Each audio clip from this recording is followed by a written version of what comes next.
بسم الله الرحمن الرحيم والصلاة والسلام على أشرف المرسلين. Salam alaikum, bonjour tout le monde. Dans cette vidéo, je vais terminer la suite du révision du module traitement signal. La fois passée, dans le chapitre numéro 1, les généralités sur les signaux. Aujourd'hui, on va faire, chapitre numéro 2, l'analyse de Fourier.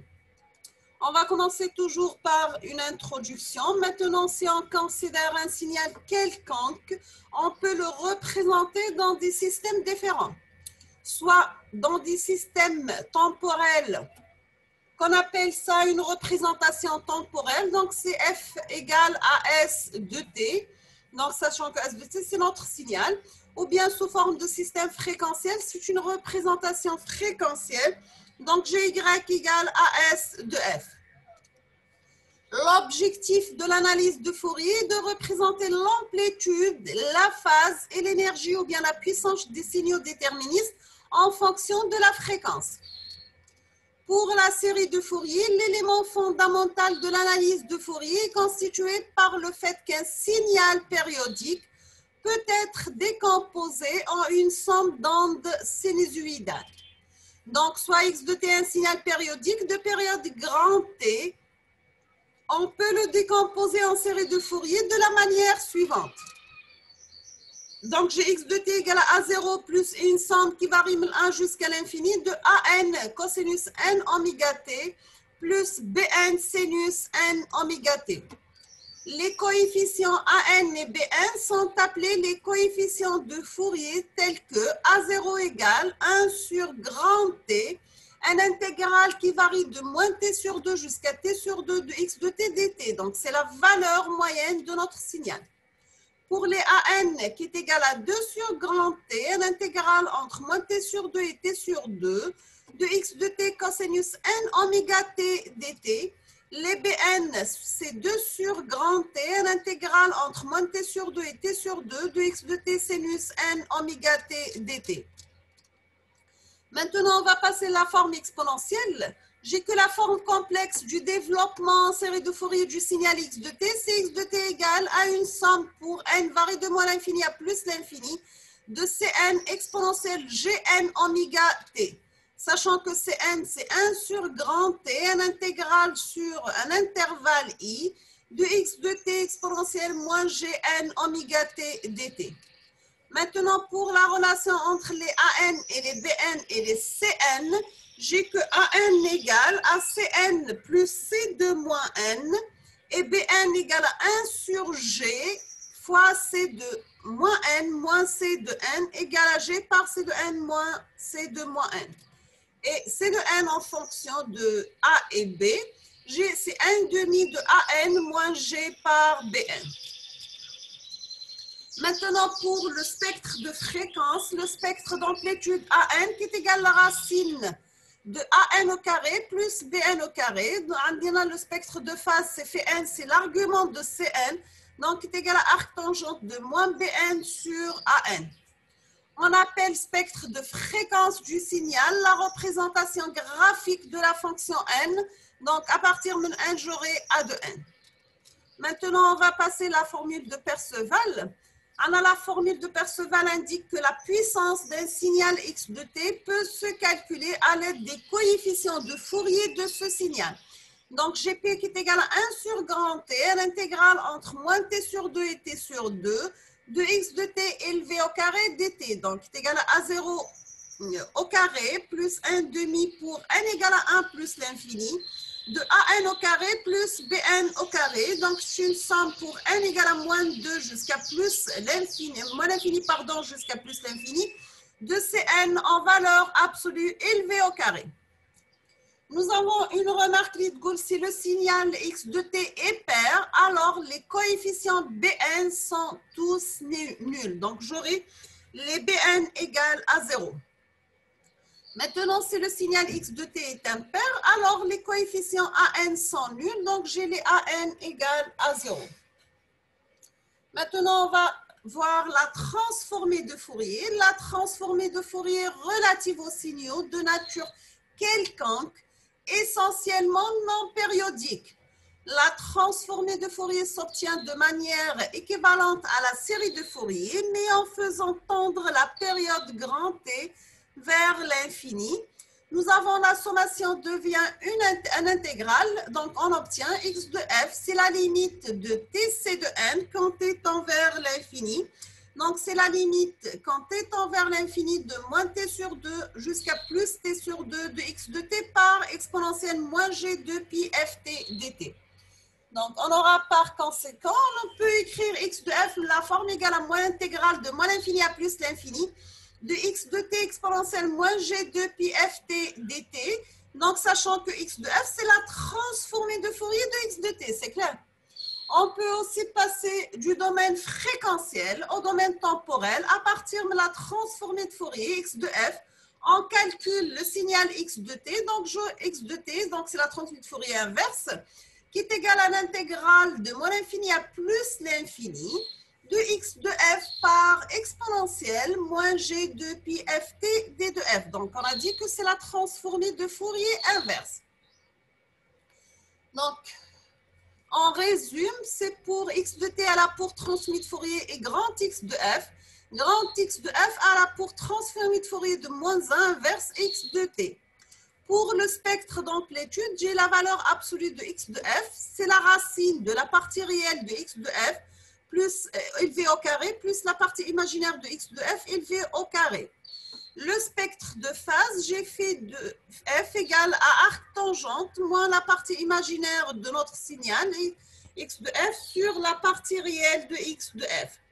Sachant que la partie réelle de notre signal, c'est l'intégrale de moins l'infini à plus l'infini de x de t par cosinus oméga t dt.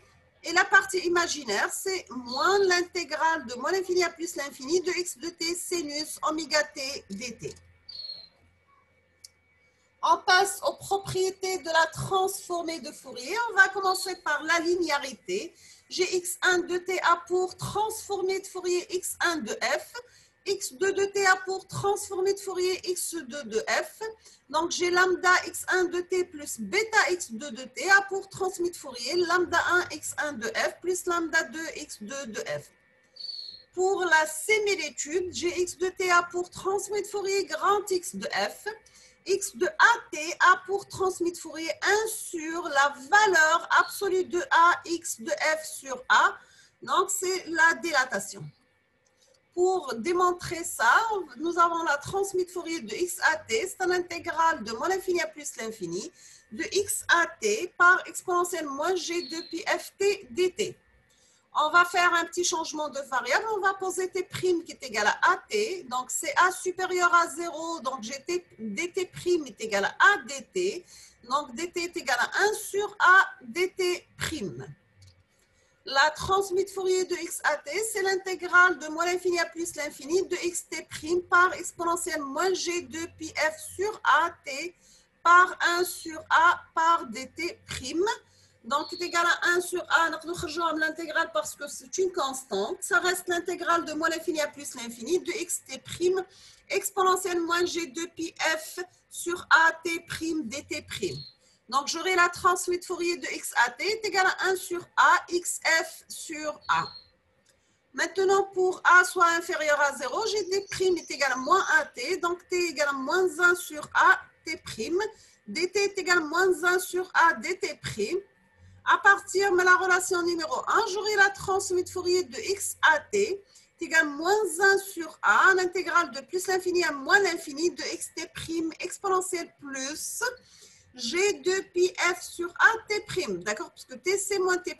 dt'. Donc, le dt', c'est le moins, c'est ici.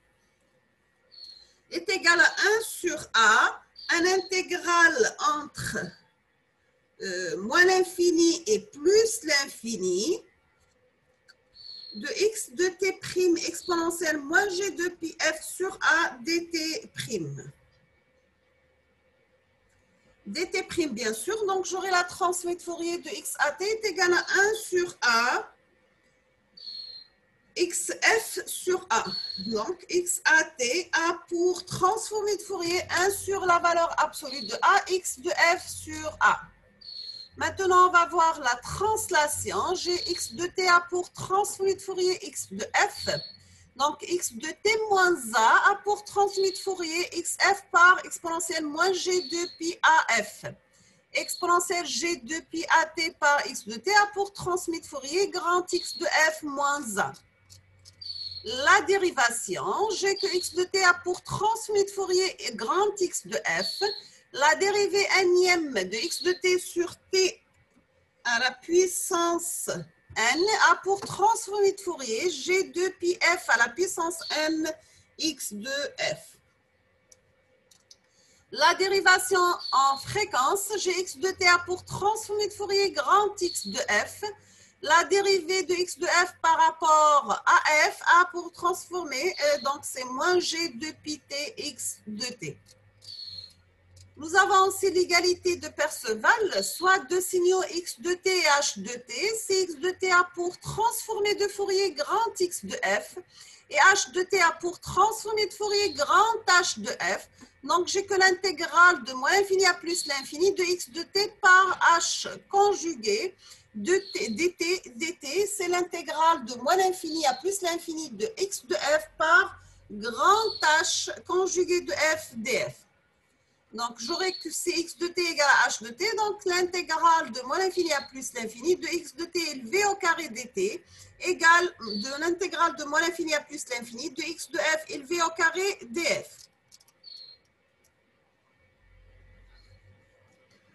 Nous avons aussi la transformée de Fourier des signaux à valeur moyenne non nulle. Tout signal à puissance moyenne finie peut être représenté par la somme d'un signal de valeur moyenne nulle plus sa valeur moyenne. Donc, j'aurai x de t égale x0 de t plus x bar.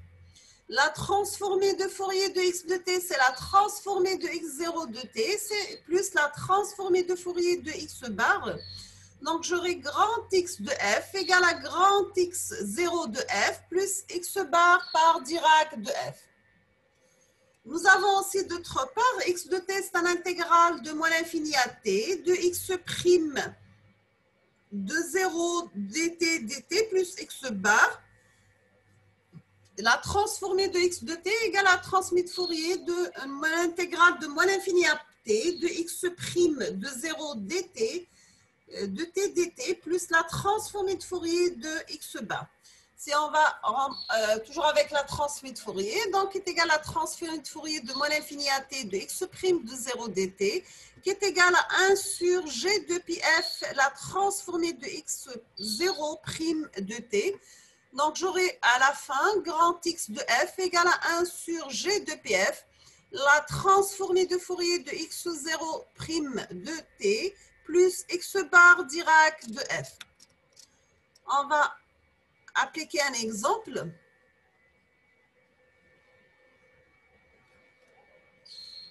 C'est x de t égale à l'échelon epsilon de t. On a epsilon de t, c'est x0 de t plus x bar. X bar égale à 1,5. Donc, l'échelon égale à x0 de t plus x bar. Si on va appliquer la transformée de Fourier, donc nous avons la transformée de Fourier de x prime de 0. C'est la transformée de Fourier de la dérivée de l'échelon par rapport à t. Donc, c'est la transformée de Fourier de Dirac de t qui est égale à 1. À la fin, j'aurai x de f égale à 1 sur g de pi f plus 1,5 Dirac de f. Donc, c'est la transformée de Fourier de l'échelon unitaire. Je vous donne un exercice. Montrer que la transformée de Fourier de la fonction sinus de t égale à 1 sur gpf. Sachant qu'on a déjà fait ça dans une autre vidéo. On passe à la table de transformée de Fourier. Donc, nous avons x de t, x de f et x de oméga. Pour Dirac de t, x de f égale à 1. Pour 1, c'est Dirac de f. Pour x en fonction de oméga mèche f, parce que f égale à oméga égale à 2πf. Donc, c'est 2π Dirac de oméga. Dirac de t moins t0, c'est exponentielle moins g 2π f t0 est égal à exponentielle moins g oméga t0. Exponentielle g 2π f0t, c'est Dirac de f moins f0 et 2π Dirac de oméga moins oméga 0. Pour le cosinus de pi f0t, c'est un demi de Dirac de f moins f0 plus Dirac de f plus f0, donc est égal à pi Dirac de oméga moins oméga 0 plus Dirac de oméga plus oméga 0. Pour la fonction sinus de pi f0t, c'est 1 sur 2g Dirac de f moins f0 moins Dirac de f plus f0 est égal à moins g pi Dirac de oméga moins oméga 0 moins Dirac de oméga plus oméga 0. Le rect de t, c'est sinus cardinal de f, donc sinus cardinal de oméga sur 2pi. Sinus cardinal, c'est le rect de f, donc c'est le rect de oméga sur 2pi. Le tri, c'est sinus cardinal de f ou bien sinus cardinal de oméga sur 2pi. Sinus cardinal de t, c'est tri de f. Donc, ou là, ou bien tri de oméga sur 2pi. Exponentielle moins alpha t par u de t est égal à 1 sur 1, alpha plus g de pi f est égal à 1 sur alpha plus g oméga. T exponentielle moins alpha t par l'échelon u de t, alpha est positif, est égal à 1 sur alpha plus g de pi f, le tout élevé au carré, ou bien c'est 1 sur alpha plus g oméga, le tout élevé au carré.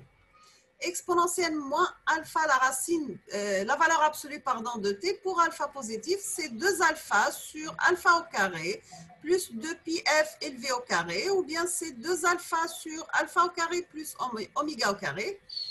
Exponentielle moins pi t carré, c'est exponentielle moins alpha f carré, c'est exponentielle moins alpha f carré, donc signé, c'est 1 sur gpf, ou bien c'est 2 sur g oméga.